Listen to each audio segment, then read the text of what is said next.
Good day, ladies and gentlemen. I'm here in front of you as your speaker, not to convince you about seafaring, but to tell you the truth about what is seafaring and why did I choose to become one. But first, let me ask you something. What is a seafarer in your own perception? Luxury? A man with a better life? A traveler? An adventurer? Etc. Let me tell you what it takes to become a seafarer. Well, seafarer is a matter of choice, a courage, a determination, a right attitude, and dedication. It all takes a whole lot bigger, stronger version of you to become one. Being a seafarer is not that easy, according to the seafarers who went first before us. Yes, our generation is different, much more different than them, for having such an advanced technology. But this does not change the fact we will still face every risky and deadly job on a board ship. And all those homesickness, though we have social medias and apps, which we could use for video calling, communicating, but that won't help to ease the feeling of longing and loneliness. The question is, why did I choose to become a seafarer? Well, simply because I really felt that capacity, durability, and the potential inside me. And since then, seafaring is my dream profession. Despite of the hard and painful trainings, I still want to choose it over and over and over again because I love it. Because at some point, I have seen female seafarers who are strong, who overcome those hardships, how much more to a male that is commonly known for this job like me. And as what I have said a while ago, that it all takes determination, courage, a right attitude, and dedication to become a seafarer. It doesn't matter if you're a male or female, as long as you have those four characteristics, you'll still survive this profession. And as what others may say, there is no glory without sacrifice. And that's a very good quote I have ever heard. Though at sea for weeks at a time, there's a bleak world where no national laws rule. Piracy still exists, and rogue waves can wash away life and limbs. It's no wonder these visitors are so grateful to see your friendly face, brother, and to enjoy some of the comforts of home. I can really think a seafarer is a rewarding career. However, more than that, it is also a decentralized career. For the lack of finding a better word, well, the idea behind terming it decentralized is the fact that seafarers are far away from the action of everyday interactions and social milieu associated with the average workplace. Yeah. Long periods away from the touch of loved ones, the voice of one's near and dear ones. The late night barrage of texts, phone calls with a partner. That's so sad. A planned night out with friends. Yeah, that's also a sad part. The sad part of being a seafarer. And etc. Are the things that seafarers sacrifice for their career, and that is so romanticized by the general populace, owing to its manifestation in popular culture.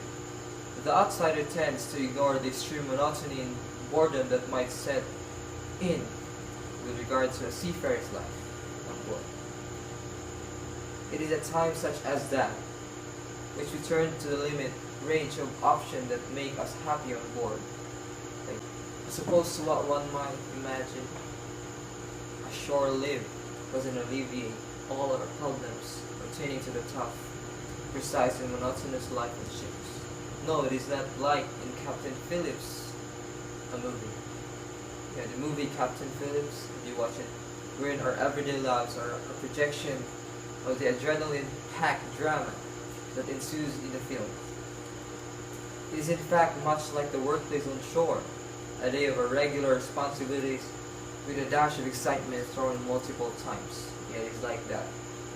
It is indeed a very high-pressure job, simply because of the value of the cargo and lives and the cumulative effect of a whole lot of other things, which is why the occasional entertainment is more of a requirement than a luxury.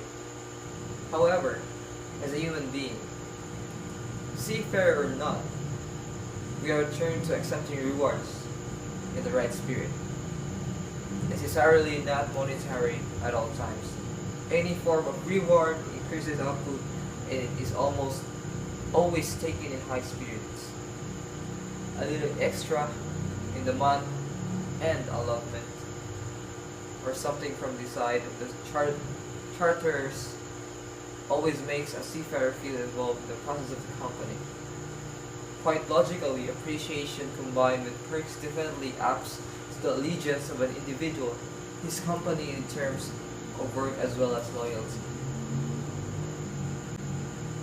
We all knew that the sense of adventure once drew men to seafaring. Before containers and motor cargoes handling equipment, a seafarer could count on spending a week or two in one foreign seaport after another. Seafaring was a chance to see and learn about the world. Now ships are automated rather. With the crew smaller, the time in ports shorter, the loneliness more pronounced. Seafarers usually work whenever they are offered a contract. And last year, I met a seafarer, and he described a year when he came back. He came home to his family after a 9-month tour, only to be asked to go back to sea 18 days later for another 9-month contract. Leaving his wife crying at the dock, he felt that he had no choice. If he refused the contract, there would be no telling if and when he would be hired again. Seafaring was all he knew. All many seafarers know that. So to be practically speaking, and no sugarcoating, choosing to become a seafarer is a matter of choice. So think twice before deciding, or you have to regret it someday on your deathbed, of why you choose seafaring over other better choice that you can fit in.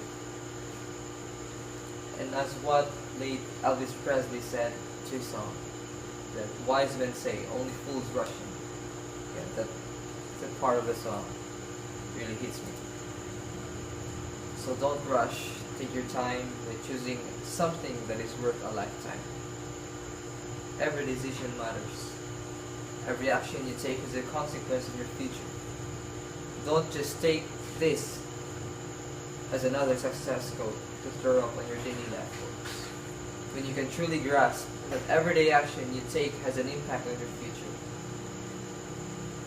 you can start making better decisions, more conscious decisions, start building momentum, and soon you won't recognize the person you see in the mirror. The changes can be that quick. Commit to take your life to the next level. And that concludes for this afternoon. Thank you and God bless.